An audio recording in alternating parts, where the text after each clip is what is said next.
good afternoon. Let's introduce our group. My name is Milda Ramadhani Awali and this is my friend Sania Nur Latifah. Today, we will conduct an interview regarding HRD with HRD Ramayana Garut. So, let's go!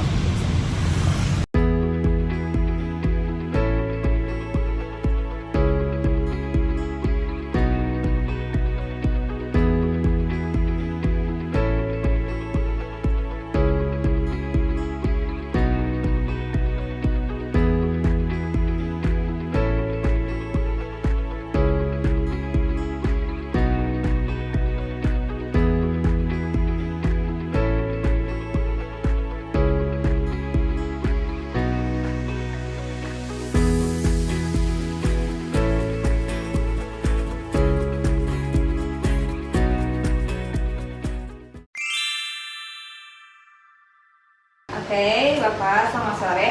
Ya, selamat sore. Untuk sesi hari ini kita sesi interview ya, seperti yang sudah kita jadwalkan di hari Jumat kemarin. Mungkin langsung saja ke pertanyaannya ya, Pak.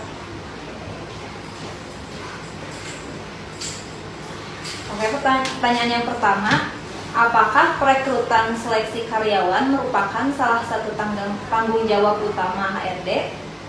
Ya, kalau untuk soal proses rekrutmen ya sudah pasti, karena HRD itu kan salah satu jembatan di mana pengadaan sumber daya manusianya gitu. Nah, selama memang saya berada di posisi HRD di Ramayana ini, rekrutmen itu menjadi salah satu poin penting juga, di mana saya men-screening baik secara performa, kemudian secara administrasi, yang dimana memang setelah dari hasil screening tersebut yang cakupannya termasuk interview, kemudian penilaian selama proses interview, barulah nanti kita bisa tarik kesimpulan apakah kandidat yang kita interview tersebut memenuhi kualifikasi untuk menjadi bagian dari keanggotaan atau menjadi bagian dari posisi yang kita butuhkan.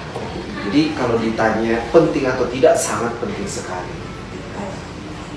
Tahapan-tahapannya sudah pasti administrasi, kita mengecek dokumen seperti CV pada umumnya. Kemudian kalau di kita kan syarat untuk pendidikan minimal SMA atau SMK, itu juga menjadi salah satu poin penting.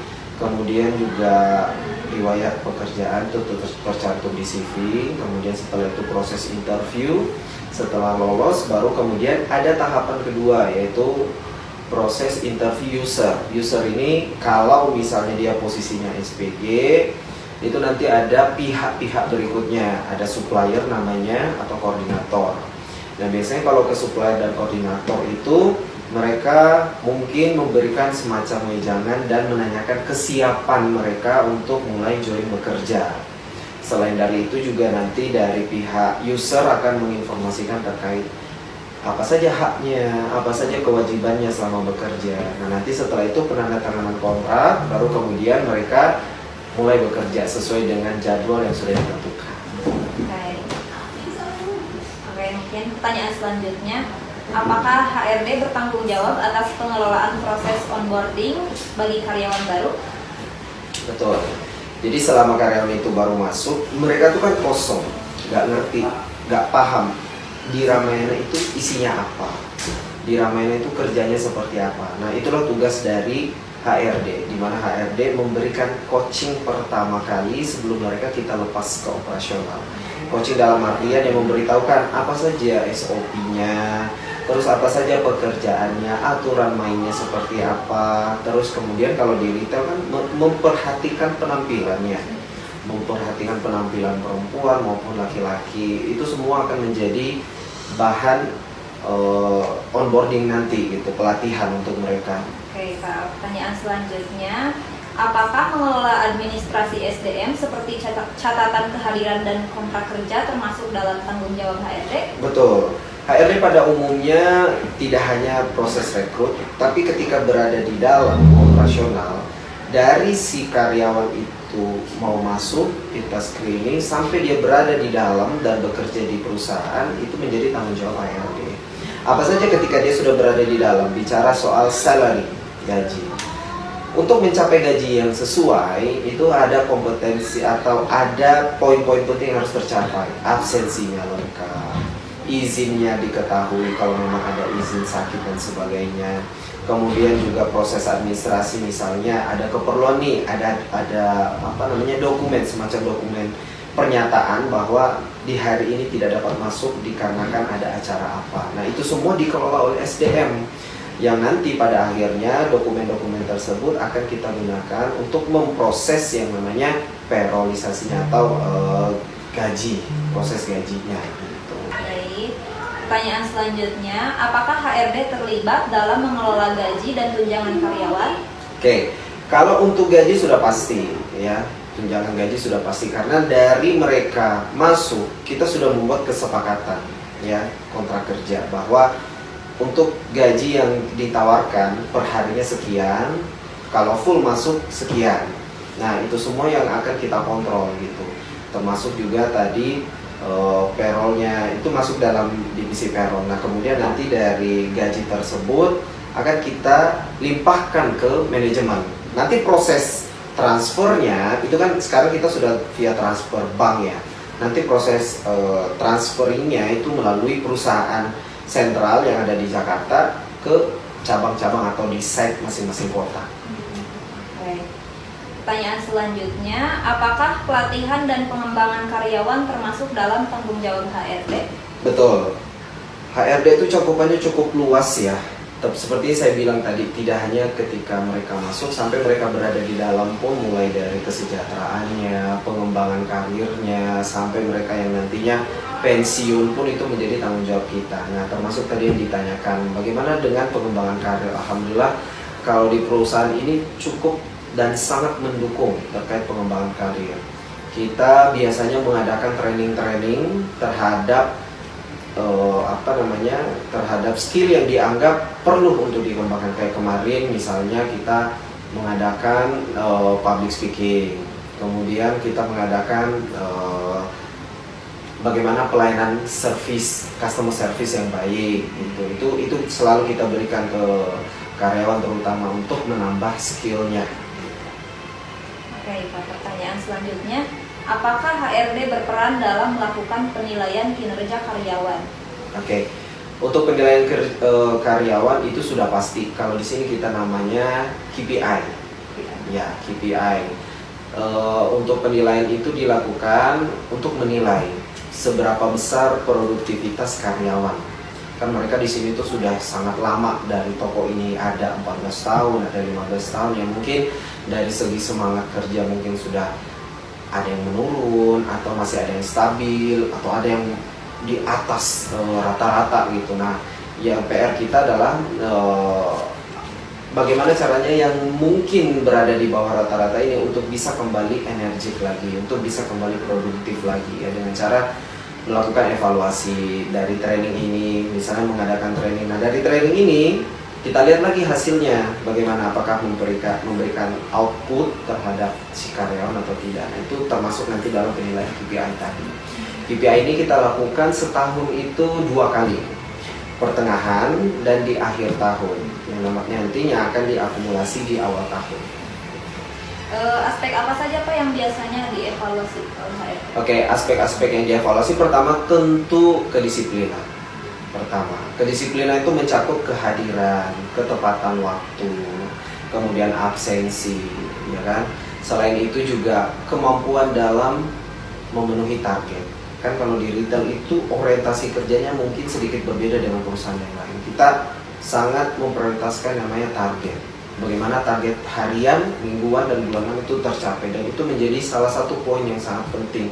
Bagaimana si karyawan itu bisa mencapai target, nah itu menjadi salah satu penilaian penting juga. Ya 60-70% dari penilaian KPI tersebut. Mungkin untuk pertanyaan selanjutnya akan dilanjutkan oleh Hilda. Oke Bapak, pertanyaan selanjutnya ya, apakah HRD memegang kendali penuh dalam menjaga hubungan industrial dan menengahi kalau ada konflik internal antar karyawan? Oke.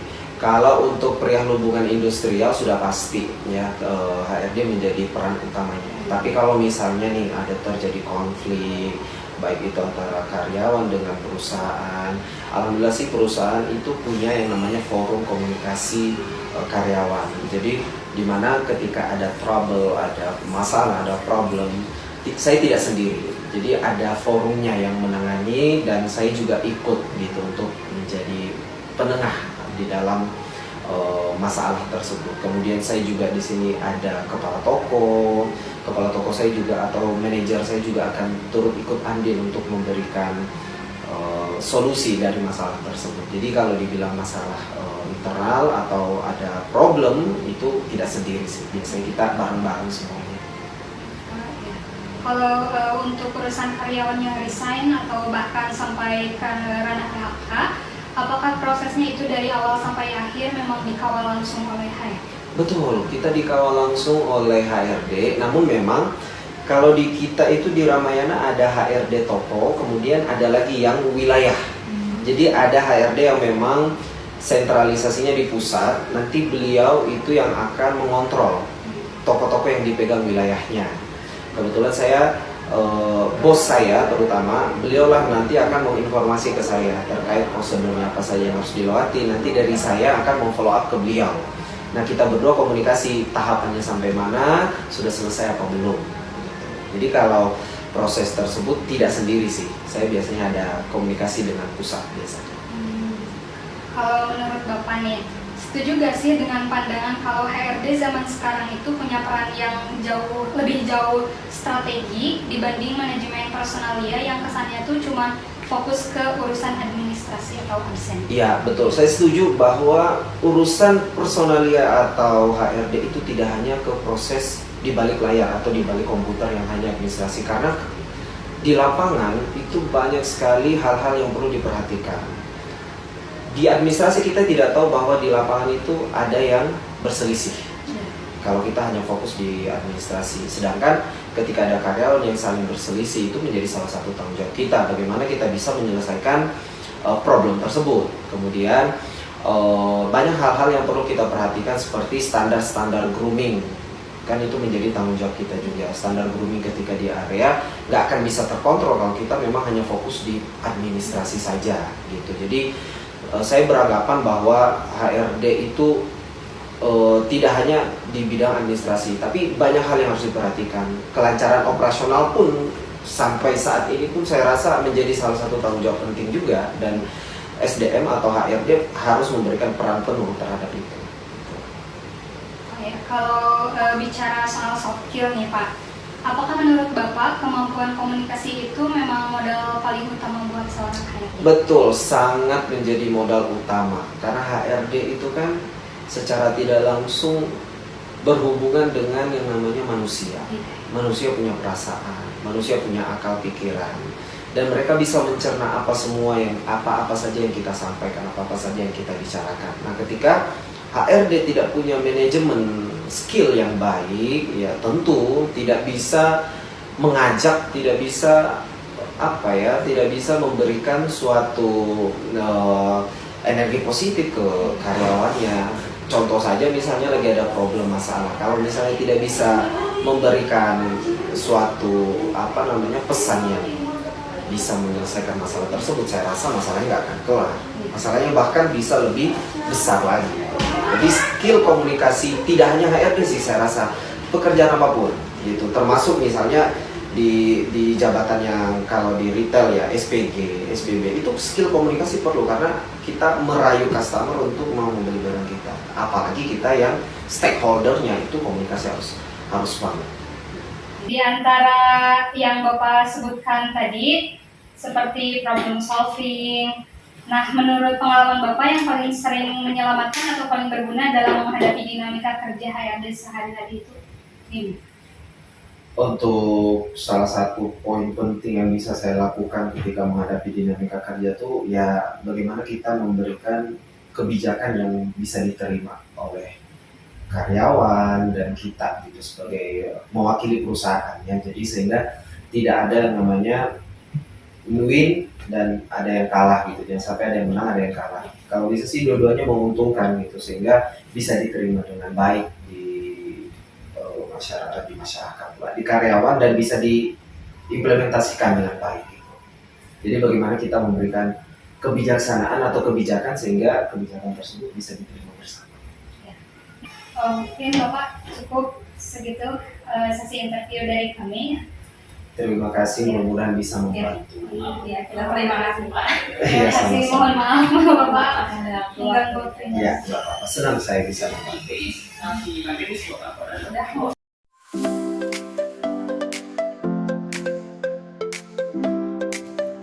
Before we close this video, we would like to express our deepest gratitude to Institut Pendidikan Indonesia Garut and then to Dr. Lia Novita MPD as the lecturer of English for Office Administration who guided us through this project. We would also like to thank Ramayana Garut for giving us the opportunities and time to conduct this interview and learn about the role of HR in this company. Without the support of everyone involved, this project would not have been complete successfully.